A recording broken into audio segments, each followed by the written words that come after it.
নমস্কার। আসুন ভগবানকে প্রণাম জানিয়ে আমরা শুরু করি।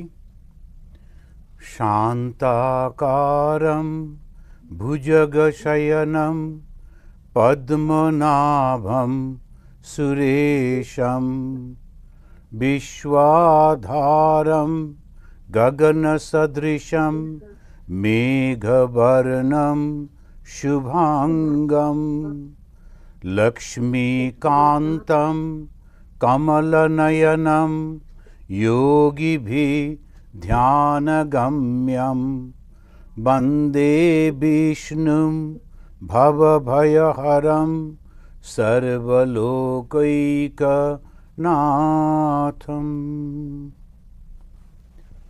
আমরা ভগবান শ্রী বিষ্ণুকে স্মরণ করলাম, সর্বলোকৈকনাথম, যিনি সমস্ত লোকের নাথ। এই সমস্ত লোক মানে তিনটে লোক আছে, স্বর্গ, মর্ত্য আর পাতাল, এই তিনটি লোক। আবার কখনো কখনো সাতটা তল, এই নিচের দিকে সাতটা উপরের দিকে এসব বলা হয়, কিন্তু অর্থাৎ সর্বব্যাপী সব কিছুর যিনি স্রষ্টা, সর্বলোকৈকনাথম। তো বলতে গিয়ে প্রথমেই বলছেন শান্তাকারম ভুজগশয়নম, তিনি শান্ত আকার। কেন শান্ত? কেননা কোনো অ্যাজিটেশন নেই, তার মধ্যে কোনো বিক্ষোভ নেই। বিক্ষোভ নেই কেন? কোনো বাসনা নেই। কোনো বাসনা থাকলে তখনই বিক্ষোভটা হয়। আমাদের সমস্ত কিছু এই বাসনা থেকেই হয়। তো যখন এই বাসনা থাকে না তখন খুব শান্ত হয়ে যায়। শান্ত আকার, শান্ত আকার, শান্ত আকার। ভুজগশয়নম, তিনি যেন সাপের ভুজঙ্গ মানে সাপ, যেন সাপের ওপরে শুয়ে আছেন, অর্থাৎ তিনি যোগীশ্বর। সাপ হচ্ছে যোগের প্রতীক। তো তিনি ওই যোগের একেবারে মালিক, তিনি ঈশ্বর, তিনি যোগীশ্বর। তো সেই জন্য যোগীশ্বর তিনি রয়েছেন। ভুজগশয়নম পদ্মনাভম সুর ঈশম, তা তিনি ওই সুরদের দেবতাদের তিনি ঈশ্বর। এইভাবে বর্ণনা করা হচ্ছে। এখন ভগবানের যে বর্ণনা, ভগবানকে বোঝাবার জন্য যে চেষ্টা, তো সেই চেষ্টা দুরকমভাবে করা হয়, সেটা আমরা পরে আসব।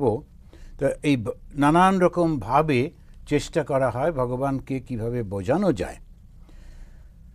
তো বাক্য দিয়ে, ভাষা দিয়ে, উপমা দিয়ে, বাক্য মনের বাইরে যিনি, তাকে বোঝানো হচ্ছে। এই কথাটা ভগবান কে না বাক্য এবং মনের বাইরে। বাক্য অর্থাৎ শব্দ দিয়ে আমরা তাকে বর্ণনা করতে পারছি না, আর মন কি না তাকে চিন্তাও করতে পারছি না। একটা কোনো রকম যে চিন্তা করব সেটারও উপায় নেই। তো বাক্য আর মনের বাইরে যিনি, তাকে তো শব্দ দিয়ে বোঝাবার চেষ্টা করা হচ্ছে। এটা একটু খুব মুশকিলের ব্যাপার, যে সে লোক তো পারবে না। এরপরে তিনি বলছেন যে মুনি কেন চেষ্টা করছেন না, যাতে আমাদের মতো সাধারণ লোকেরা বুঝতে পারে। এতদিন কিন্তু ভগবান সম্পর্কে ধারণা ছিল না তা নয়, ছিলই তো, কিন্তু তিনি সর্বব্যাপী চৈতন্য স্বরূপ। ওম হচ্ছে তার ব্যক্ত স্বরূপ, শব্দ ব্রহ্ম। এই যে নানা রকম যে চিন্তাগুলো ছিল, সাধারণ মানুষ ওটা পেরে উঠছে না। এইটা একটা যদি আমরা দেখি, আমাদের এই হিন্দু ধর্মে খুব সুন্দরভাবে এগিয়েছে আস্তে আস্তে আস্তে করে করে। আর সবসময় স্বাধীনতাটা থাকায় তার উপর কোনো রকম জোর ছিল না বলে খুব নিজের মতো বিস্তার লাভ করেছে। প্রথম দিকে ভয় পেত প্রকৃতি, এ কখনো ঝড় হচ্ছে, এ হচ্ছে, ও হচ্ছে। তারপরে আমাদের আত্মীয় স্বজন মারা যাচ্ছে, তাদের নিয়ে। তো এরকম নানান রকম চিন্তা করে ভগবানের চিন্তা হচ্ছে। এত বড় সমুদ্র, এই রকম ঢেউ, তাহলে সমুদ্র একটা দেবতা। এই সূর্য যখন ওঠে সব অন্ধকার দূর হয়ে যায়, সূর্য তাহলে দেবতা। প্রচণ্ড ঝড়েতে আকাশ একেবারে আমাদের গাছপালাগুলো সমস্ত উড়ে উড়ে যায়, ওইটা একটা দেবতা।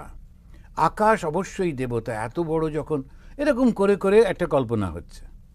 এখন দেবতার কাছে পৌঁছবো কি করে? তখন বলল অগ্নিতে যদি আমরা ঘি দিই তাহলে যে ধোঁয়াটা হয় ওই ধোঁয়াটা আকাশে চলে যাচ্ছে, দেবতাদের কাছে চলে যাচ্ছে। তো এই যে আমরা যজ্ঞগুলো করি, তা আমরা কি ওই অগ্নিকে বলছি, অগ্নির মধ্যে দিয়ে ওটাকে পৌঁছে দিচ্ছে। অগ্নিও দেবতা, কিন্তু অগ্নি সেই ভগবানের কাছে পৌঁছে দিচ্ছে। এই নানান রকমের এক্সপেরিমেন্ট চলেছে, কিন্তু যদি আমরা লক্ষ্য করে দেখি তা ওরা সবসময় বলছে কিছু একটা আছে যেটা আমাদের থেকে শক্তিশালী বাইরে, তো সেটা খোঁজ খবর করতে করতে একটা সময় এলো। আর যদি লক্ষ্য করে দেখেন কথামৃতে ভগবান শ্রীরামকৃষ্ণদেব বলছেন যে ঋষিরা খুব পরিশ্রম করতেন। ওরা সেই সকালবেলায় জঙ্গলে চলে যেতেন, সেখানে গিয়ে একা একা বসে সব তপস্যা করছেন। কি তপস্যা করতে হয়তো ল্যাবরেটরি ছিল না, তো কি তপস্যা করতেন, মনটাকে নিয়ে তপস্যা করতেন। তো একলা থাকলে যখন আশেপাশে কোনো কিছু নেই তখন মনটার উপরই তো ফোকাস। তা মনটা কখন কীরকম হচ্ছে, কী জন্যে কী হচ্ছে, তার অ্যাকশানগুলো রিয়াকশানগুলো সমস্ত ওরা নোট করে করে রাখতেন, ভেতরে ভেতরে ভেবে রাখতেন। আর ধীরে ধীরে ধীরে ধীরে এক একটা করে এক্সপেরিমেন্ট করছেন। আচ্ছা, যদি এই মন্ত্রগুলো উচ্চারণ করি, এই শব্দগুলো বলি, তাহলে কি এটা বায়ু শান্ত হবে? এখনও দেখবেন ওই গ্রামে গঞ্জে বৃষ্টির জন্যে ওরা গিয়ে যজ্ঞটজ্ঞ করে, যদি যজ্ঞের জন্য যদি বৃষ্টি হয়, বরুণ দেবতা খুশি, এই এক্সপেরিমেন্ট চলছে। করতে করতে হঠাৎ ওরা দেখলো যে বাইরের প্রকৃতিটা সবসময় পরিবর্তনশীল, সব কিছু চেঞ্জ হয়ে যাচ্ছে। তার মানে কিছু একটা আছে যেটা পার্মানেন্ট। এখন ধরুন আমার ছোটবেলাকার ছবি যদি আমাকে দেখানো হয়, আমি চিনতে, মা মাসি বলে না দেন এটা হচ্ছে তুমি, ওই ছোট বাচ্চাটাকে দেখলো, বা ভেরি কিউট, কে এটা, বলে আরে এটা তুমি, তাই নাকি, এখন বুঝতেই পারবো না। তাহলে আমি যে শরীরটা বলছি, আমার শরীরটাই তো আমি চিনতে পারছি না, তাহলে আমিটা কে? ছোটবেলাকে যে বুদ্ধিগুলো ছিল, বিচারগুলো ছিল, সেসব পাল্টে গেছে। তাহলে বুদ্ধিটাও গেল, তাহলে আমিটা কে? আমি ওই শরীরটা নই, আমি ওই মনটাও নই, তাহলে আমিটা কে? এই করতে করতে খুঁজে খুঁজে ওরা বাইরের প্রকৃতিটাকে ভালো করে দেখলো, দেখে তারপরে বলল না, তাহলে আমাকে দেখলে কেমন হয়? কেননা ফলটাকে যদি আমরা বিচার করি তাহলে গাছটা সম্পর্কে জানতে পারবো, আমার স্রষ্টাটা কে। সেখানে গাছটা বোঝার জন্যে তখন সে নিজের মনের মধ্যে যেতে লাগলো। আর যখন উপনিষদে আমরা যদি খেয়াল করি, যখন লক্ষ্য করব, উপনিষদ বলছে আমাদের এই যে পঞ্চ ইন্দ্রিয়, ওরা খুঁজে খুঁজে বার করলো, পাঁচটাই তো ইন্দ্রিয় আছে, চক্ষু, কর্ণ, নাসিকা, জিহ্বা, ত্বক। এই পাঁচটা ইন্দ্রিয় বাইরে গিয়ে পাঁচটা বিষয়কে শুধু ভোগ করছে। আর ধরা যাক এই পাঁচটা ইন্দ্রিয়কে আমি বন্ধ করব, সংযত করব, কিছুতেই করতে পারছি না। চোখ দেখতে চাই না, তবু চলে যাবে, শুনতে চাই না, তবু কান শোনে, এই নানান। তখনও বললেন যে যেন বাবা রেগে গিয়ে বাড়ি থেকে ত্যায্যপুত্র করে দিয়েছে এই পাঁচজনকে। এই শরীরটা আমাদের বাড়ি, আর সেইখানে যিনি মালিক আছেন তিনি আমাদের এই পাঁচটা ইন্দ্রিয়কে যেন বার করে দিয়েছেন। তারা বাড়িতে ঢুকতে পারছে না বাবার ভয়ে, বাবা ত্যায্যপুত্র করে দিয়েছেন। তো এইরকম অবস্থায় ওরা বারবার বিষয়ের দিকেই চলে যাচ্ছে। ওই পরীক্ষলোকান কর্মচিতান ব্রাহ্মণ নির্বেদ মায়া অকৃতকৃতেন ইত্যাদি, বলে সমস্ত বিষয়গুলোকে পরীক্ষা করা হলো। এই পরীক্ষা করে করে তারপরে বললো যে তাহলে ভেতর দিকে দেখি। কশ্চিৎ ধীরা প্রত্যগাত্মানমৈষ্যৎ আবৃত্ত চক্ষু অমৃতত্বমিচ্ছন। তখন তারা চোখটা বন্ধ করলো। চোখটা বন্ধ মানে ওই সমস্ত ইন্দ্রিয়গুলোকে কন্ট্রোল করলো। আমরা আগের দিনও আলোচনা করেছি। এবারে ভেতরে গেল, গিয়ে যাকে আবিষ্কার করলো, সেই আবিষ্কারটা সম্পর্কে খুব অত সুন্দরভাবে উপনিষদ বলছেন। রবীন্দ্রনাথও ওই গানের আকারে বলেছেন, শৃণ্বন্ত, যারা গান করেন ওরা জানেন, ওটা খুব সুন্দর করে ওই গানটা রবীন্দ্রনাথের এতে করেছে। শৃণ্বন্ত বিশ্বে অমৃতস্য পুত্রাহ আয়ে ধামানি দিব্যানি তস্তু বেদাহমেতম পুরুষম মহান্তম আদিত্যবর্ণম তমসঃ পরস্তাৎ। এই প্রথম আবিষ্কার হলো। এটা গ্রেটেস্ট, একেবারে আমরা বলতে পারি একটা আবিষ্কার। এর থেকে বড় আবিষ্কার মানুষের ইতিহাসে আর কখনো হয়নি। সেটা কি? মানুষ তার নিজের স্বরূপটাকে জানতে পারল।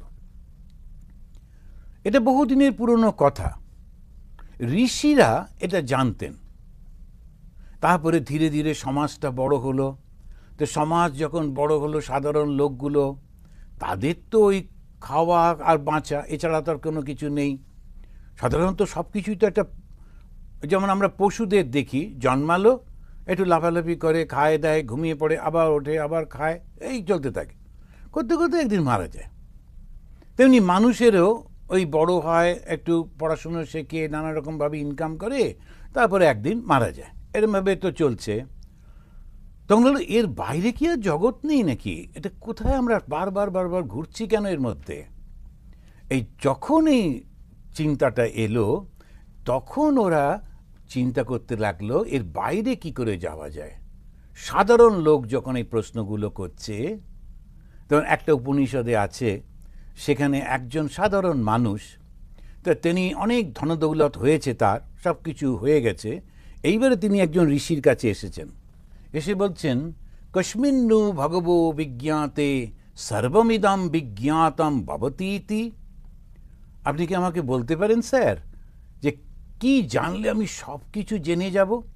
জানার বাসনাটা খুব বেড়ে গেছে, তো আমার আর কিছু দরকার নেই, সমস্ত কিছু সব আছে, কিন্তু তুমি বলো তো আমি কি জানলে সব কিছুকে জানতে পারবো? একটা জিনিস বলো যেটা জানলে আমি সবটা জানতে পারবো। কস্মিন্নু ভগবো, ভগবানে হে ভগবান, তা আমরা যেমন রেসপেক্টেড স্যার বলি, তেমনি ভগবো, সবাইকেই ওই ভগবান শব্দটা বলা হতো। ভগবো বিজ্ঞাতে সর্বম ইদম বিজ্ঞাতম, এই যে যা কিছু আছে একসঙ্গে জানতে পারবো। তখন উনি বললেন, হ্যাঁ, দুটো পথ আছে। একটা হচ্ছে, তুমি যদি জাগতিক সব কিছু জানতে চাও, তখন তুমি ওই দিকে যেতে হবে। আর যদি তুমি আধ্যাত্মিক বিষয়ে জানতে চাও, তখন আর একটা আছে। তখন উনি বললেন, দ্বে বিদ্যে বেদিতব্যে ইতি অস্মায়াৎ ব্রহ্মবিদো বদন্তি। এই অহংকারটা ওরা কখনো করতেন না, ব্রহ্মবিদ তারা বলেছেন। দ্বে বিদ্যে বেদিতব্যে, দুটো জ্ঞান আছে। একটা হচ্ছে জগতের জ্ঞান, আর একটা হচ্ছে নিজের সম্পর্কে জ্ঞান। এই জগতের জ্ঞানটা তাকে বলা হলো বিজ্ঞান। তখন সে ঋগ্বেদ, যজুর্বেদ, সামবেদ, অথর্ববেদ, শিক্ষা, কল্প, ব্যাকরণ, ছন্দম, নিরুক্তম, জ্যোতিষামিতি, সব লিস্টটা দিয়ে দিল। জ্যোতিষটাও আমাদের মধ্যে রয়েছে, এই সব কিছু জানা। তখন ফিজিক্স কেমিস্ট্রি ছিল না বলে ওই লিস্টে ঢোকেনি, নইলে পরে হয়তো ঢুকে পড়তো। এখন এই সমস্তগুলো জানা হচ্ছে সেই জানা। কিন্তু যদি আর একটা জ্ঞান আছে, সেটা কি? ওই নিজেকে জানা। রবীন্দ্রনাথের একটা বোধহয় গান আছে না, আপনাকে মোর জানা আমার ফুরাবে না, সেই জানারই সঙ্গে সঙ্গে তোমায় চেনা। আমি অবশ্য প্রায় ভুল করি, রবীন্দ্রনাথের গানটা দ্বিজেন্দ্রলাল একটা এগুলো সব করে ফেলি। কিন্তু আপনাকে এই জানা আমার ফুরাবে না, আমি যখন নিজেকে জানবার চেষ্টা করছি, সেটা শেষ হচ্ছে না। কেন? সেই এই তুমি মানে ঈশ্বর। আমি যে নিজেকে জানবার চেষ্টা করছি, তখন তোমাকে জানতে পারছি। এক্স্যাক্টলি ওই অন্তরের মধ্যে যখন ওরা জানতে পারলো, দেখতে পেল, তখন সে ঈশ্বরকে দেখতে পেল। এটা তো ঋষি মুনিরা হলো। সাধারণ লোকের কি হবে? ব্যাসদেব সুন্দর করে তিনি ওই সব লিখলেন টিকলেন, তিনি খুব সুন্দর একেবারে ব্রহ্মসূত্র লিখছেন, তারপরে মহাভারত রচনা করছেন, নানান সমস্ত যতগুলো আমাদের উপনিষদ আছে, সেই উপনিষদগুলো পর্যন্ত তিনি, বা আমাদের বেদটাকে সুন্দর করে ভাগ করে দিলেন। কিন্তু সবই হাইলি ইন্টেলেকচুয়াল পিপলের জন্যে। সাধারণ মানুষ সে ওইটা পড়ে বুঝে উঠতে পারছে না। অনেকে আসে উপনিষদ কিনে নিয়ে চলে যায়, নামটা শুনেছি তো, তারপরে বলে সব কটা উপনিষদ দিন। আমি বলি আগে একটা দিয়ে ট্রাই করুন, আমাদের বিক্রি করতে পারলে আমাদের ভালো, কিন্তু শুধু শুধু কিনে আনলাম, এখন করিটা কি? তো আপনি একটা নিয়ে যান, গিয়ে পড়ে দেখুন। নামটা শুনে খুব উৎসাহ মনে হচ্ছে, কিন্তু তারপরে আর কিছু বোঝা যায় না কি বলতে চাইছে। তো সেই জন্যে ওই ধীরে ধীরে একটু একটু করে করুন।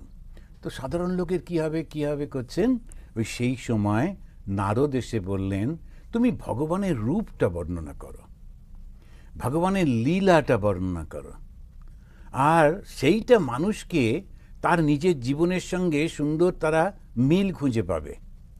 তো ভগবানের জন্ম হচ্ছে, ভগবান ধীরে ধীরে বড় হচ্ছেন, তাঁর জীবনে নানান সমস্যা আসছে, তাঁর জীবনে সুখ দুঃখ ভালোবাসা বেদনা সব রকম হচ্ছে, যেমন মানুষের জীবনে হয়, কিন্তু তিনি তার পারে চলে যাচ্ছেন।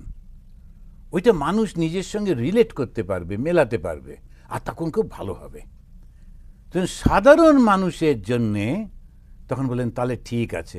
এইবারে উনি বসলেন, বসে ভগবানের চিন্তা করছেন, চিন্তা করতে করতে ধীরে ধীরে তার সমস্ত ওই লীলাটা আসছে,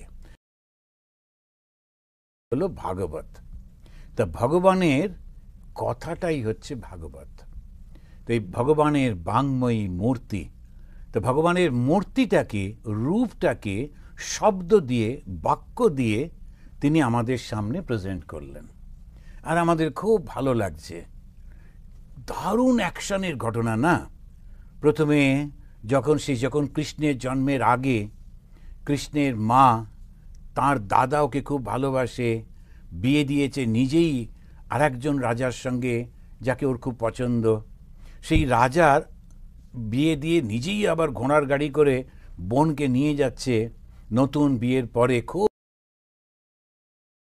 কথা যাচ্ছিল ভালো, কিন্তু কথা নেই বার্তা নেই, আকাশবাণী হলো, ওরে মূর্খ, ওই যে তুমি তোমার বোনকে নিয়ে যাচ্ছ, ওরই অষ্টম গর্ভের ছেলে তোমাকে হত্যা করবে। ব্যাস হয়ে গেল। ও সঙ্গে সঙ্গে অষ্টম গর্ভ মানে ওরে বাবা, হয়তো বা জাস্ট 8 বছর 9 বছর 10 বছরের মধ্যেই তো হয়তো হতে পারে, তাহলে কি হবে? ও সঙ্গে সঙ্গে তরোয়াল বার করে ওর নিজের বোনকেই মারতে, এতক্ষণ যাকে ভালোবাসছিল ওকে মারতে যাচ্ছে। তখন ওর এই বন্ধু, যে রাজা যার সঙ্গে বিয়ে দিয়েছে, সে বলল যে দেখো তুমি তো আমাকে চেনো, আমি তোমায় কথা দিচ্ছি আমার অষ্টম গর্ভের সন্তানটিকে তোমার হাতে দেবো। ওকে নিয়ে তো সমস্যা, তোমার বোনকে মারলে, যে যখন পুরুষ যখন কোনো মহিলার গায়ে হাত তোলে তখন তার সমস্ত সব কিছু নষ্ট হয়ে যায়। এটা আমাদের দেশে একটা বিরাট এটা ছিল। শ্রীরামচন্দ্র এসে ওর ভাইকে বলছে, লক্ষণকে বলছে, লক্ষণের খুব ইচ্ছা ছিল যে ওই কুবজাকে একটু মারবে টারবে, বলছে না খবরদার হাত দেবে না, কোনো মহিলার গায়ে হাত দেবে না। নিয়ম হচ্ছে কখনো যারা ডিফেন্ড করতে পারে না তার গায়ে হাত দেবে না, ছোট বাচ্চাকে, মহিলাকে আর বৃদ্ধকে কখনো স্পর্শ করবে না, এইটা আমাদের নিয়মের মধ্যে। তো সেই কারণেতে ওকে বলো তুমি এত বড় বীর, তুমি নিজে হাতে বোনকে মারলে তোমার নিন্দা হবে। দেখুন আমরা যখন পড়ছি কত মানে দারুণ এক্সাইটমেন্ট একেবারে। এরপরে তখন বললো তাহলে কি করা যায়? তখন বললো আচ্ছা আমি তোমাকে, আমার একটা করে পুত্র জন্মাবে, আর আমি বলে কাউন্ট করে অষ্টমটা তোমার হাতে তুলে দেবো, তাই তো? বললো ঠিক আছে। তা মোটামুটি ঠিকই ছিল। নারদ দেখলে অনেক দেরি হয়ে যাবে, তো গোলমাল হয়ে যাবে সমস্ত, ওর পাপই হবে না, তো পাপ না হলে তো তখন অ্যাজ ইফ নারদ এসে বললো তুমি কোন দিক দিয়ে কাউন্ট করছো, 1 থেকে 8 না 8 থেকে 1, দুরকমভাবে কাউন্ট হয়। বললো হ্যাঁ তাই তো।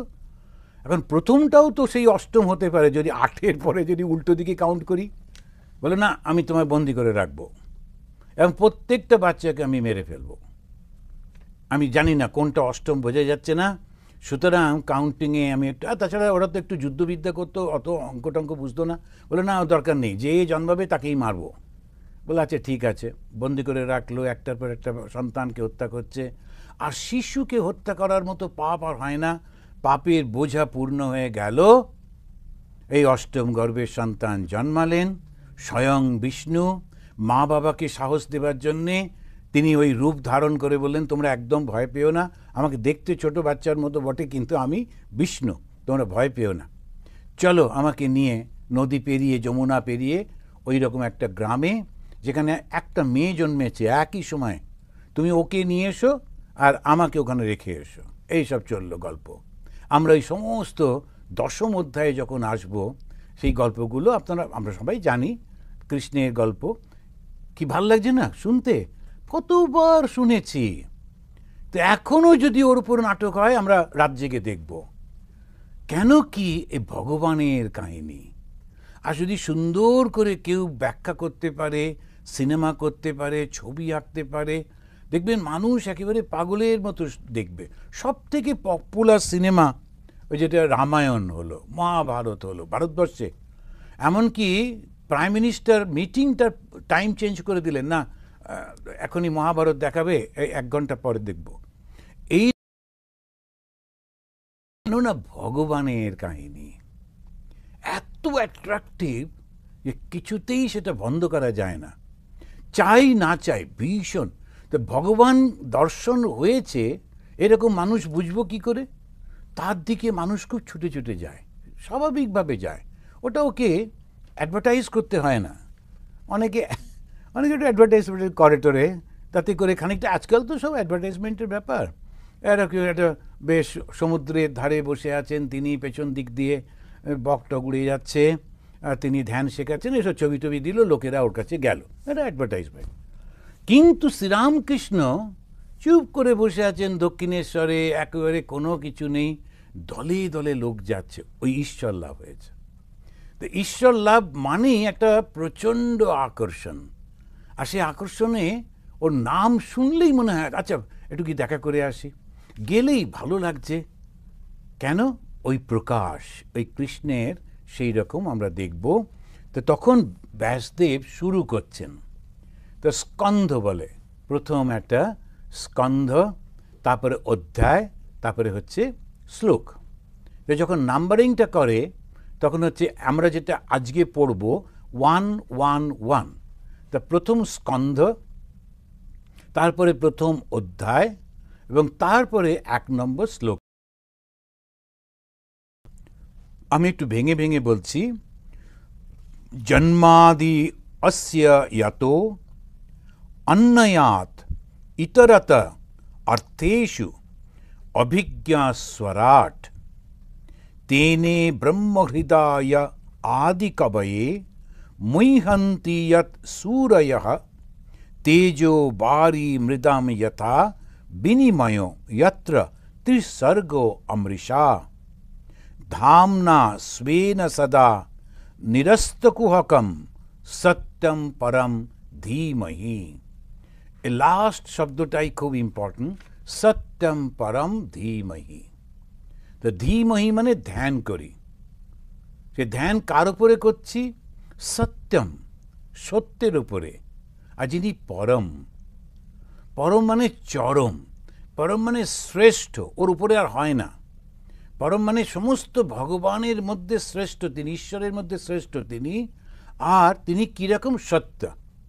সত্য মানে কি? সত্য মানে যা চিরন্তন থাকে। এখানে এটা করে তিনি বলছেন তো ভগবান কেমন, তখন বলল সত্যম পরম। এইবারে আমরা ভগবানের একটা দেখতে পাচ্ছি, তিনি কিরকম না সত্যম পরম সত্য। এরপরে ভগবান কি করেন তার উত্তরে বলছি জন্মাদি যস্য জাতঃ।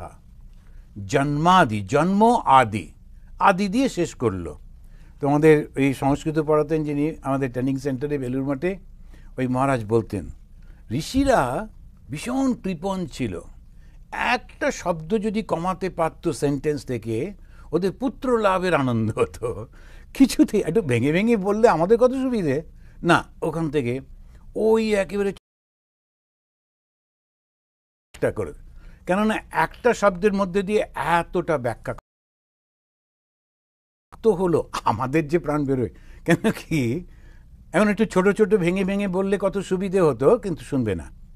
তো উনি বলছেন আমরা পড়েছিলাম মহারাজ এত জড়িয়ে মড়িয়ে লিখেছে কেন, তো উনি বলছেন যে ঋষিদের যখন একটা শব্দ বাদ দিলে পুরো মিনিংটা থেকে যাচ্ছে, ওদের পুত্র লাভের আনন্দ হতো। তো আমাদের এখন তো সেটা হলো, কিন্তু আমাদের এখন এই কষ্টটা। তো এখন এইখানেতে তিনি বলছেন ভগবান কি করেন, জন্মাদি যস্য জাতঃ, জন্ম আদি, অর্থাৎ জন্ম, তারপরে স্থিতি, তারপরে মৃত্যু পর্যন্ত 6টা পরিবর্তন আসছে। জায়তে, অস্তি, বর্ধতে, বিপরিণীয়মতে, বিপক্ষীয়তে, ম্রিয়তে। এই পরপর এই ঘুরে ঘুরে যাচ্ছে। ওই গত মাসেই বুদ্ধদেবের জয়ন্তী হলো। সেই বুদ্ধ জয়ন্তীতে বুদ্ধদেব ওই 3টে জিনিস দেখেই সংসার ত্যাগ করবেন বলে ঠিক করলেন। এখানে তেমনি ওই বেদান্তবাদ চক্র আছে। জায়াতে জন্মালো, অস্তি তখন সে থাকে, নিজে কিছু করতে পারে না তো, ছোট্ট বাচ্চা, এবারে ওর মা ওকে যেমন করে খাওয়াবে, যেখানে রাখবে ওইভাবেই থাকে। বর্ধতে একটু বড় হয়, এবার নিজের পায়ে হাঁটতে শেখে। বিপরিণীয়মতে ধীরে ধীরে তার পরিবর্তন আসছে, শারীরিকভাবে, মানসিকভাবে। বিপক্ষীয়তে এবারে ক্ষয় আসছে, নানান রকম সমস্ত, এবারে আমাদের নানান শরীর তো আস্তে আস্তে করে ক্ষয় হয়ে যায়। এবং একদিন ম্রিয়তে, এই 6টা পরিবর্তন। জন্ম থেকে মৃত্যুর মধ্যে আরও 4টে পরিবর্তন রয়েছে, টোটাল 6টা। এখন ইনি বললেন জন্মাদি, জন্ম আদি, ব্যাস হয়ে গেল। বাকিগুলো তোমরা বুঝে নাও, অত বোঝাবার সময় নেই। সেই জন্যে উনি বললেন জন্মাদি বলে ছেড়ে দিচ্ছেন। তো ভগবান কি করেন? এই যে জন্ম, সৃষ্টি, স্থিতি, লয় ইত্যাদি করছেন, আর তো কেউ করতে পারেন না।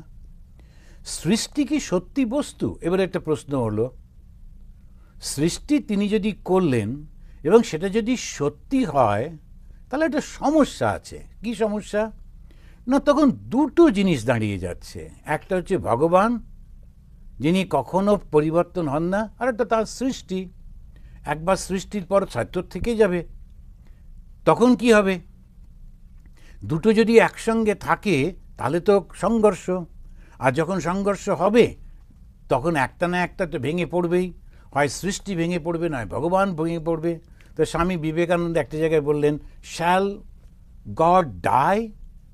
ভগবানের কি মৃত্যু হবে? তা কী করে সম্ভব? কারণ চিরসত্য তিনি, তার তো কোনো পরিবর্তন হয় না।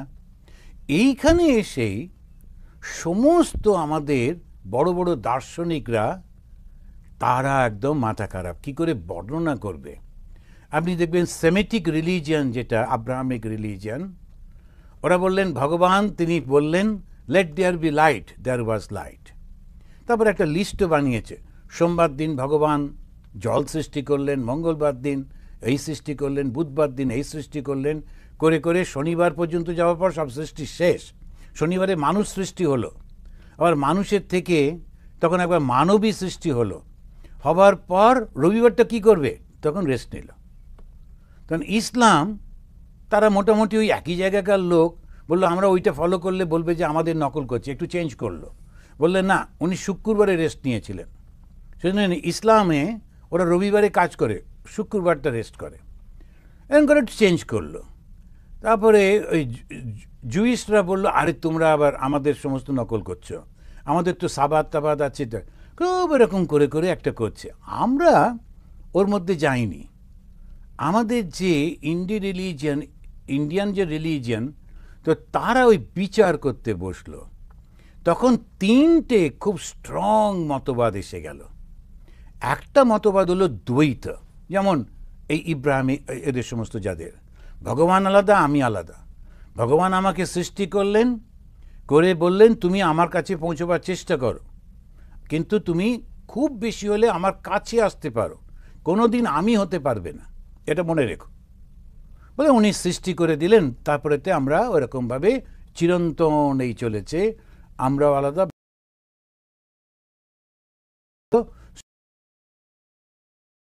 চালুক্য ইত্যাদি আপনি দেখবেন বৈষ্ণবরা যখন ব্যাখ্যা করে, ওরা বলবে যে ভগবানের কাছাকাছি যাওয়া যায়, গিয়ে সারূপ্য, ভগবানের মতো রূপ পাওয়া যায়, ভগবানের এইটা পাওয়া যায়, ওইটা, কিন্তু ভগবান হতে পারবে না। এটা না, না, এটা সম্ভব না, ওটা ব্লাসফেমি। যদি বলছে আমি ভগবান হয়ে যাচ্ছি, এটা তো কখনো হয় না। আবার আর এক দল বলল, শঙ্করাচার্য বললেন যদি আমি কোনো দিনই ভগবান না হতে পারবো, তাহলে আমি ভিখারির মতো খালি ভগবানের চরণতলে গিয়ে বসে থাকবো, আমি করবেই বা কেন? যদি কষ্ট পাই নরকে তো পাবো, কিন্তু স্বাধীনভাবে থাকবো, এটা হয় না। আমি কখনো এটা করতে পারবো না, এটা হবে না। তাহলে বললো ভগবান সৃষ্টি করলেন কি করে? মায়ার দ্বারা সৃষ্টি করলেন। তার মায়াতে সৃষ্টি, যেন সৃষ্টি, সত্যি সত্যি সৃষ্টি হয়নি। এটা যেন। ছোটবেলায় আমি দেখতাম ওই সব বাচ্চারা খেলা করে, বিশেষ করে মেয়েরা, ওরা তো ছোট ছোট পুতুলের বিয়ে হয়েছে, বিয়ের পরে সবাইকে ডেকে নেমন্তন্ন, তাদেরকে খেতে দিচ্ছে কাগজের টুকরো, এই নাও ভাত, এই নাও মাছ, এই নাও মিষ্টি। আর যারা নেমন্তন্ন খেতে এসছে ওগুলো ছোটো ছোটো, তারাও খুব খুশি হয়ে ওটা হাতে নিয়ে বসে আছে, খাওয়া হচ্ছে। সমস্ত কল্পনা, ওই দুটো পুতুলের বিয়ে, তাদের বিয়েতে কি কি হলো, খাওয়া দাওয়া, যা যা ওরা দেখেছে সেটা করছে। এখন ওই যে জগৎটা যদি আপনি গিয়ে পুতুলটা ভেঙে দেন, অনেক সময় একটু দুষ্টু ছেলেরা গিয়ে ওগুলো ভেঙে দিত, তখন খুব ওরা কান্নাকাটি করতো, ওদের জগৎটা ভেঙে গেল। ওরা কিন্তু ওই যে পুতুলগুলোর মধ্যে দিয়ে পুরো জগৎটাকে সৃষ্টি করত। ঠিক আমাদের তাই। আমরাও এখন বড় হয়েও কিছুতেই ওই খেলাটা ভুলতে পারছি না। ওই পুতুলটা ছেড়ে দিয়েছি, মানুষদের নিয়ে খেলা করছি। আর তাতে কিছু যদি এদিক ওদিক হয়ে যায়, কেঁদে আকুল হয়ে যাই। ভাবতেই পারি না যে এটাও তো আমার জন্মের আগে ছিল না, মৃত্যুর পর থাকবে না। মাঝখানে এই যে কিছুদিন, এটা নিয়ে আমি কেন মাথা কামাচ্ছি, কেন এত পাগল হচ্ছি? যেটা কর্তব্য সেটাই করি। তো তাহলে ভগবান যে জন্ম আদি সব সৃষ্টি করলেন, এটা কি সত্যি? তখন বলছেন না। উদাহরণ দিতে গিয়ে বলছেন তেজো বারি মৃদাম যথা।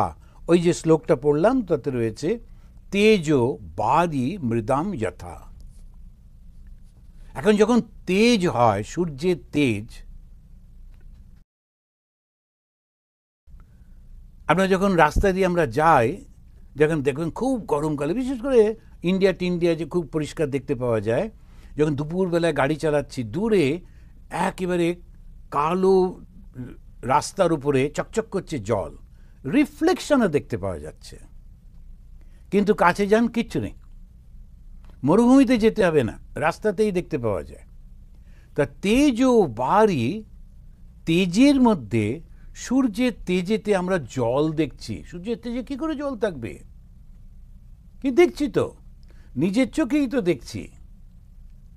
তাহলে কি করে অস্বীকার করব? অন্য কেউ বললে না হয় বলতাম, কিন্তু না। এইটাই হচ্ছে, যেমন আমরা সত্যি সত্যি নিজের চোখে দেখি, অথচ যে জিনিসটা ওখানে নেই, সেই রকম জগৎটা আমার সামনে রয়েছে, অথচ নেই। তো ভগবান সৃষ্টি করলেন, কিভাবে সৃষ্টি করলেন? তিনি ওই মায়ার দ্বারা সৃষ্টি করছেন। ভগবানকে নিজেই সৃষ্টি করেছেন। তেনে ব্রহ্মহিদা এ আদি কবয়ে। এখন ঈশ্বর তিনি যদি নিজেই স্রষ্টা হন, তাহলে একটা সমস্যা আছে। সেই জন্য তিনি কি করলেন? একটা এজেন্টকে ধরলেন, সে করছে। এগুলো সব ফিলোসফিক্যালি, এজেন্টটাকে ব্রহ্মা, আকে বলা হয় হিরণ্যগর্ভ। প্রথম একেবারে ব্রহ্মাকে সৃষ্টি করলেন। আর ব্রহ্মা সৃষ্টি করবে কি করে? তখন ওর মধ্যে জ্ঞান দিলেন। ওই জন্য দেখবেন যে আপনারা ব্রহ্মার মূর্তি খুব একটা বেশি দেখা যায় না, কিন্তু তবু আপনারা জানেন ব্রহ্মার 4টে মুখ। কেন 4টে মুখ? ওই 4টে বেদ।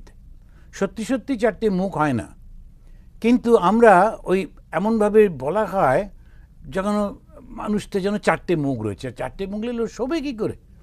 এরকম তো হবে না। তো সেখানে ও সব সময় ওটা কল্পনা করতে হয় যে আসলে 4টে বেদ, পুরো বেদটা ওর মধ্যে। আপনারা অনেকেই জানেন, আমি বহু জায়গায় বলি, চতুর্বেদী বলে ইন্ডিয়াতে একটা বলে না লোকেদের, যে চতুর্বেদী। তিনি হচ্ছেন শ্যামাপদ চতুর্বেদী। এই চতুর্বেদী মানে 4টে বেদ মুখস্থ থাকত। তারপরে দেখবেন ত্রিবেদী, একটু ইউপির দিকে দিকে এগুলো খুব বেশি পাওয়া যায়। ত্রিবেদী মানে 3টে বেদ মুখস্থ করে রাখত। তারপরে দ্বিবেদী, 2টো বেদ মুখস্থ থাকত। আর শুধু বেদী, কৃষ্ণ সিং বেদী আমাদের সময় খুব ভালো ক্রিকেটার ছিলেন, ক্যাপ্টেনও ছিলেন। তখন ওই যে বেদী, তা তিনি একটা বেদ মুখস্থ করতো। ওগুলোকে হলো একটা বেদ মুখস্থ করতেই প্রাণ সম্মান দিত না। দ্বিবেদী, ত্রিবেদী, চতুর্বেদী। এখন তো শুধু টাইটেলটাই রয়েছে, সে তো কিছু জানেই না বেদ কাকে বলে। তো চতুর্বেদী হচ্ছেন ব্রহ্মা, 4টে বেদ তার মুখস্থ। বেদ মানে জ্ঞান, আর সেই জ্ঞান থেকেই তো সৃষ্টি। আপনি যে একটা সৃষ্টি করবেন, জ্ঞান না থাকলে সৃষ্টি করবেন কি করে?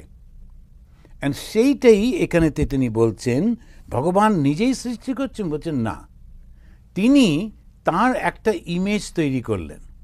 প্রথম সে হচ্ছে হিরণ্যগর্ভ, একটা নাম দেওয়া হলো। এবং গর্ভ থেকে সৃষ্টি হয়, এটা হচ্ছে যেন সোনার গর্ভ, হিরণ্যগর্ভ। আর তার আর একটা নাম দেওয়া হলো ব্রহ্মা। ব্রহ্মণ নয়, ব্রহ্মা। এই ব্রহ্মা তার মধ্যে জ্ঞানকে দিল। তিনি নিজে নিজে তো জ্ঞান নিতে পারেন না, তখন তিনি ভগবান তার মধ্যে জ্ঞানটা দিয়েছেন। আবার প্রশ্ন করছে, কই আমরা তো কোনো জায়গায় খুঁজে পাচ্ছি না, কোনো স্ক্রিপচারে লেখা নেই যে কখন তিনি ব্রহ্মাকে বেদ শিক্ষা দিয়েছিলেন, ব্রহ্মা কবে জন্মালো, কারণ বলছেন না, সেরকম না। তিনি তার মন থেকেই ব্রহ্মার মধ্যে জ্ঞানের সঞ্চার করে দিলেন। এই জ্ঞানের সঞ্চার করছেন। যেমন ভগবান শ্রীরামকৃষ্ণদেবের কাছে একটি ছেলে এসেছিল, তার নাম ছিল লাট্টুরাম, বিহারি ছেলে। সে, যারা আপনারা শ্রীরামকৃষ্ণদেবের জীবনী তো পড়েছেন, তো সে এসে লাট্টুরাম, ঠাকুর ওকে শেখাতেন, অ শেখাচ্ছেন ঠাকুর, নিজে স্কুলে যান শেখাতে গিয়ে, আর হিন্দিতে অটাকে ওরা একটু আ মতো করে উচ্চারণ করে। তা ঠাকুর যত বলছেন অ বল, ও বলছে আ। তো বলছে, আরে অকেই আ বলবি তো আকে কি বলবি? তো অকারে আকার দিয়ে বসে আসছিস কেন? যাকে যাক, তোকে পড়তে হবে না, কিন্তু তোর ব্রহ্মজ্ঞান হবে। এই যে তিনি, সেই লাট্টুরাম যে অকে আ বলছে, সে একটা শব্দ পড়তে পারত না, তার মধ্যে ব্রহ্মজ্ঞান দিয়ে দিলেন। কিভাবে? ওই মন থেকে ট্রান্সমিট করছেন জ্ঞানটা। তেমনিভাবে আদি কবয়ো, আদি কবি, কবি মানে যিনি দেখতে পান, দ্রষ্টা, তার মধ্যে ওই জ্ঞানটা দিয়ে দিচ্ছেন। ভগবান বেদ কোথায় পেলেন? একটা একটা করে প্রশ্ন করছে। আচ্ছা বেশ, বুঝলাম, ভগবান একজনকে দিয়ে সৃষ্টি করছেন, সেই ও কি করে? ভগবান নিজেই সৃষ্টি করেছেন। ওর জ্ঞানটা কি করে এলো? ভগবান ওর মনের মধ্যে জ্ঞান দিয়েছেন। ওকে ছোটবেলায় স্কুলে গিয়ে সব শিখতে হবে না, ওর মধ্যে ভগবানই তার মন থেকে তার মধ্যে জ্ঞানটা দিয়ে দিলেন। আচ্ছা, এই পর্যন্ত হলো। ভগবান জ্ঞানটা কোত্থেকে পেলেন? তখন দেখুন কিরমভাবে, এই হচ্ছে হিন্দু ধর্ম, কিছুতেই বিশ্বাস করতে চায় না, প্রশ্ন করে করে করে করে তারপরে তো সেই বিশ্বাস করে। তখনও বলছেন অভিজ্ঞ সরাট। ভগবান সম্পর্কে যখন বলল ভগবান এই জ্ঞানটা কোথায় পেলেন, তখন বলছেন অভিজ্ঞ সরাট। অভিজ্ঞ সরাট মানে তার স্বতঃসিদ্ধ জ্ঞানবান। অভিজ্ঞ মানে হচ্ছে জ্ঞানবান, স্বরাট স্বতঃসিদ্ধ, নিজের থেকেই তার ওই জ্ঞান, তাকে বাইরে থেকে দিতে হয় না। এরকম প্রমাণ কি হয়? ভগবান শ্রীরামকৃষ্ণদেব, তিনি কোনোদিন পাঠশালায় যেতেন বটে, কি এত গল্প করতেন ওখানে গিয়ে, আর এত সুন্দর গল্প বলতে পারতেন, বসে গল্প শুনতো। তখন ওইখানেতে পাঠশালার পণ্ডিত বললেন, গদাই তোকে আর আসতে হবে না, কারণ একই পাঠশালায় দুটো পণ্ডিত থাকলে কি করে হয়, তুই বরং অন্য জায়গায় খেলা কর। গদাই খুব খুশি হয়ে, ও পাশেই একটা আম বাগান ছিল, ওখানে গিয়ে খেলতে লাগলো। কিন্তু জ্ঞানের অভাব হলো না। সেই জ্ঞান কোত্থেকে এলো? নিজের ভেতর থেকে। একটু বই পড়লেন না। তার জন্যে শিক্ষিত লোকেরা এসে তোকে, যেমন বঙ্কিমচন্দ্র চট্টোপাধ্যায় এসে বলছেন, তা কি করে হবে? কোনো বই না পড়ে জ্ঞান হয়ে গেল? বঙ্কিমচন্দ্র চট্টোপাধ্যায় ভাবতেই পারছেন না যে ভেতর থেকে যে জ্ঞান হয়। তখনকার দিনে বিখ্যাত জ্ঞানী এবং পণ্ডিত বক্তা, একেবারে সারা পৃথিবী তার কথা মানত, দারুণ বক্তা ছিলেন তিনি। তো কেশবচন্দ্র সেন, তিনি ঠাকুরের কাছে এসে একেবারে হাত জোড় করে তার কাছে বসলেন। কেশবের ওই জ্ঞান, ওই বক্তৃতা আর কিছুই, সবাই বলতো when Keshab speaks world listens. Keshab যখন কথা বলে সবাই শোনে। পরবর্তীকালে কথা হলো when Sri Ramakrishna speaks Keshab listens. এখন এইটাই হচ্ছে যখন সরাট, তিনি হচ্ছেন ভেতর থেকে জ্ঞান, শাস্ত্রে বলে দিল, আর কোনো প্রমাণ যদি না থাকে, তাই এই অবতাররা আসেন। ওই শাস্ত্র বাক্য শ্রীরামকৃষ্ণ মা শারদা আসছেন নিরন্তর কুহকম। তাহলে সৃষ্টি করছেন কি করে? তিনি বলছেন নিরন্তর কুহকম। শুধু তাই নয়, ভগবান তিনি তো সৃষ্টি করছেন ভেতরের জ্ঞান, আর তারপরে বলছেন স্বেন ধামনা। আপনাদের কাছে যদি ওই বইটা থাকে তখন দেখবেন ওই বইটা প্রথম শ্লোকটাতে ধামনা, স্বেন ধামনা, নিজের তেজ থেকে। এ ধামনা হচ্ছে তেজ, নিজের তেজ থেকে। সদা মানে তিন কালে, বর্তমান, ভবিষ্যৎ এবং অতীত, এই তিন কালেই তিনি রয়েছেন। সেই জন্যে এটা বলছেন সদা। তারপরেই কথাটা যেটা এলো নিরন্তর কুহকম। কুহক, কুহকটা আমরা জানি মায়া সৃষ্টি করছেন। ওই যে আমরা বাংলায় বলি কুয়াশা, কুয়াশা মানে কুহক থেকে, যেটা আমরা দেখতে পাই না, সব রয়েছে কিন্তু দেখতে পাচ্ছি না, কেননা কুয়াশা হয়েছে বলে। নিরস্ত্র কুহকম, মায়া এই কপটতাহীন, তার মধ্যে মায়া নেই। অন্য সবার মধ্যে মায়া রয়েছে, কিন্তু ভগবানের মধ্যে মায়া নেই। আবার শ্রীরামকৃষ্ণে, শ্রীরামকৃষ্ণ ছাড়া গতি নেই, এত সুন্দর করে উনি সব বুঝিয়েছেন। তখন বলছেন আচ্ছা, ভগবান তিনি জগৎটাকে সৃষ্টি করলেন কি করে? মায়া দিয়ে। মায়াটা কি? একটা ভয়ঙ্কর শক্তি। কীরকম শক্তি? ও আসল জিনিসটাকে চাপা দিয়ে দেয়, দিয়ে তার উপরে আর একটা জিনিস দেখায়। তো সেই জন্যেই মনে হয় যেন আমরা ওইটা দেখছি। কীরকম? তখন ওই বেদান্ত উদাহরণ দিচ্ছে যে একটা দড়ি পড়ে রয়েছে, দড়িটা আমি দেখতে পাচ্ছি না, আমি সাপ দেখছি। দড়িটা যদি না থাকতো তাহলে কিন্তু আমি সাপ দেখতাম না, দড়িটা রয়েছে। তা প্রথম যেটা সাবস্ট্যান্স, যেটা বস্তু,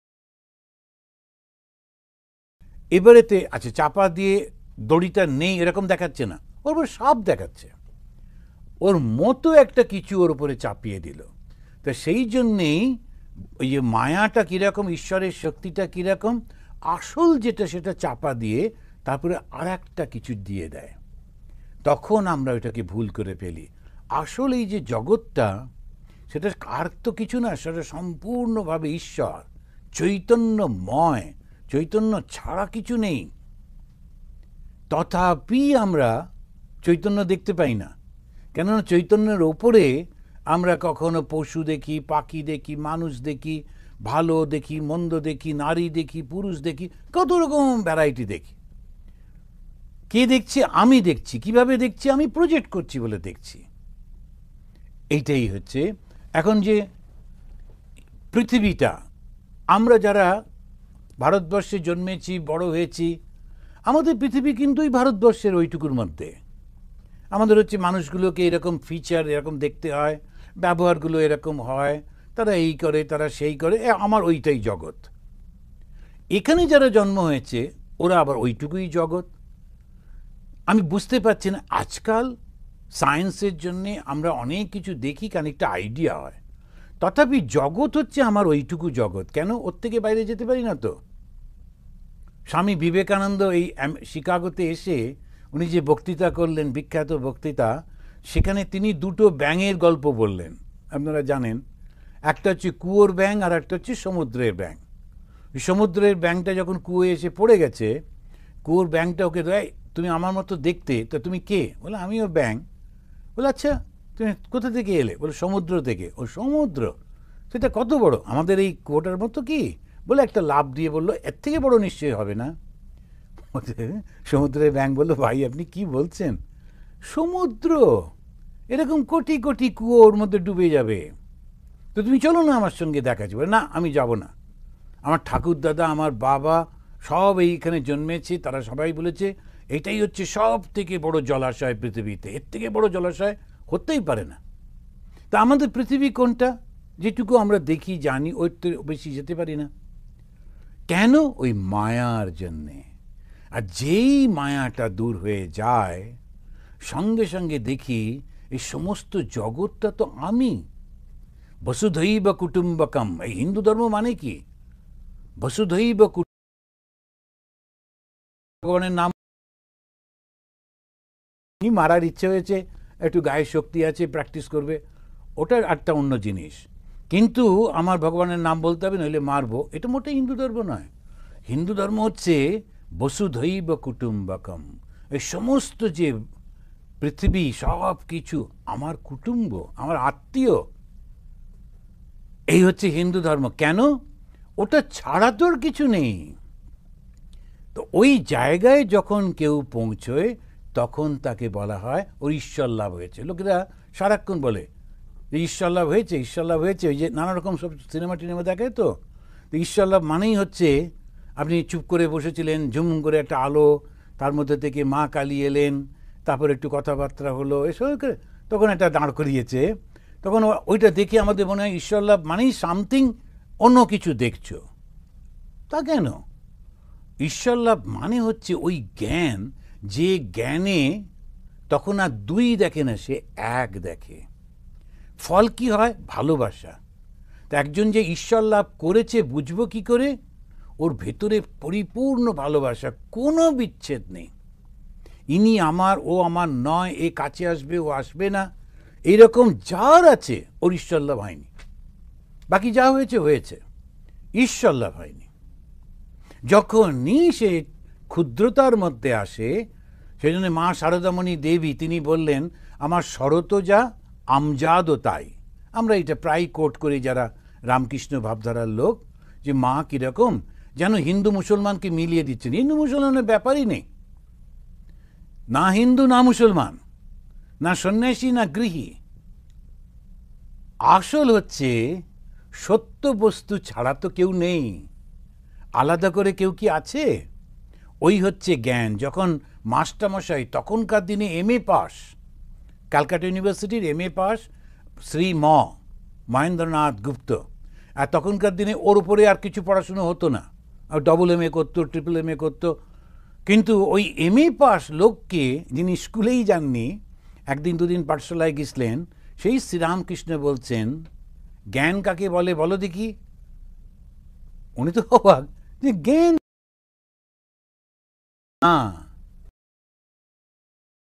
জানার নাম জ্ঞান, বহুকে জানার নাম অজ্ঞান।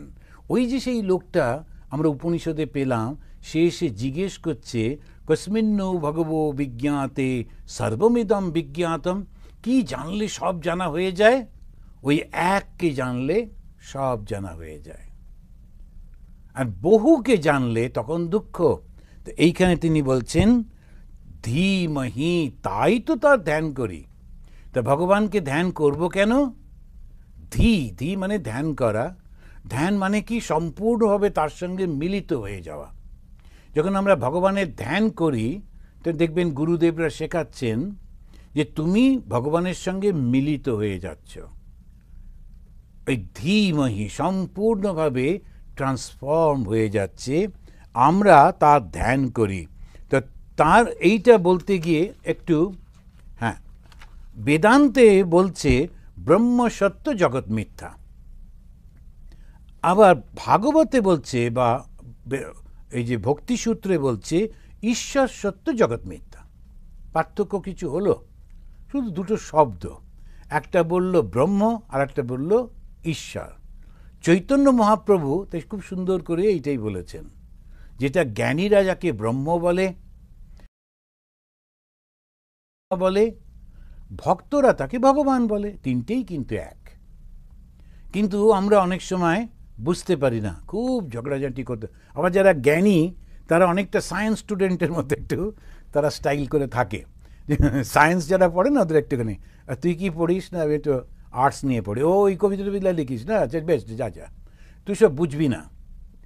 তারপরে সায়েন্স যারা পড়ে ওদের সবসময় একটুখানি, আর যারা আর্টস টার্টস পড়ে ওরা বলতে চায় না যে যাকে আমি কিছু পড়ি এই পর্যন্ত।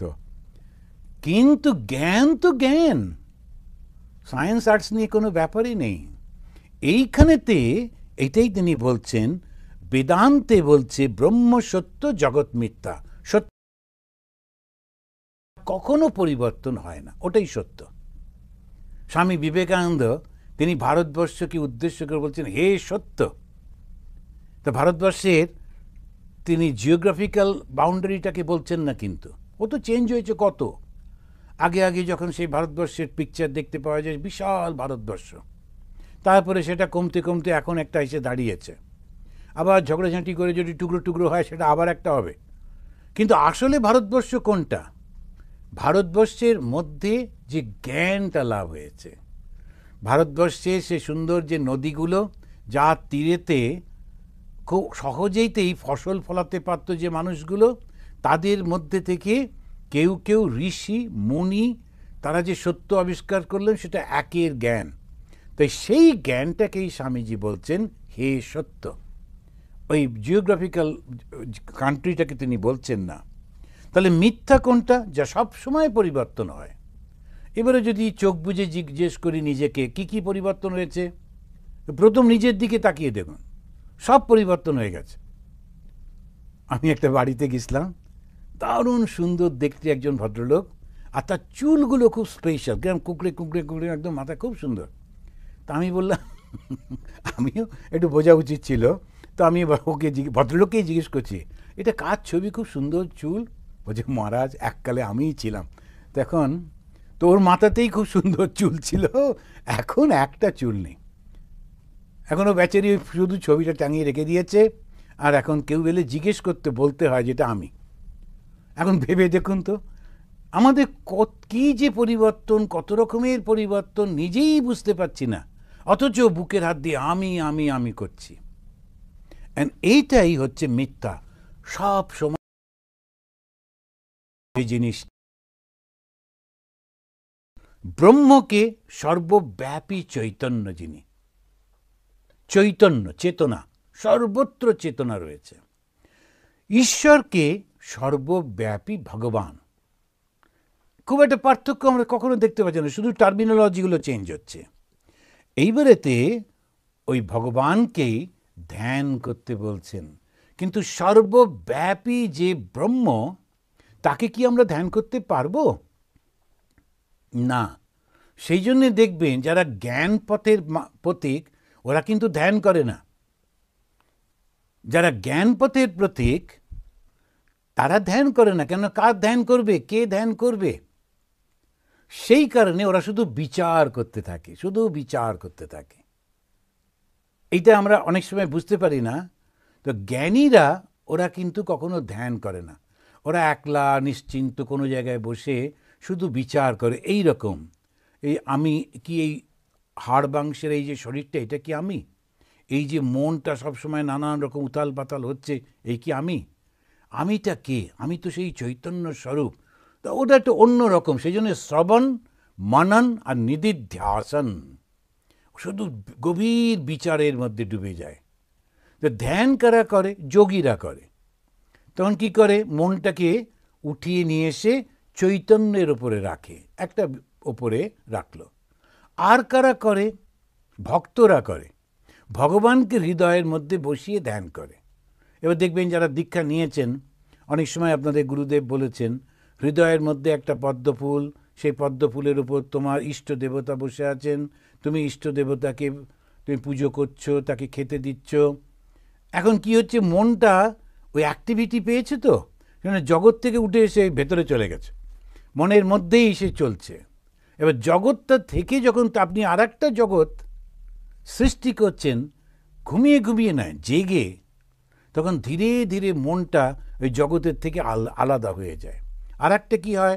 ভগবানের চিন্তা করতে করতে খুব আনন্দ হয়, তখন ওর থেকে আর ইচ্ছে করে না বাইরে আসতে। আমরা ওকে ধ্যান ট্যান বলি। ভগবান তো বাক্য মনের অতীত। তাহলে এইবারে আর একটা প্রসঙ্গ আসছে, হয়তো পরের দিনে বলবো বা আজকে একটু বলে দিই। সেটা হচ্ছে ভগবানের সঙ্গে যখন ইন্ট্রোডিউস করিয়ে দিচ্ছে, ভগবানকে জানিয়ে দিচ্ছেন, জানায়, এগুলোকে লক্ষণ বলে। লক্ষণ একটা শব্দ। তাই লক্ষণটা কি?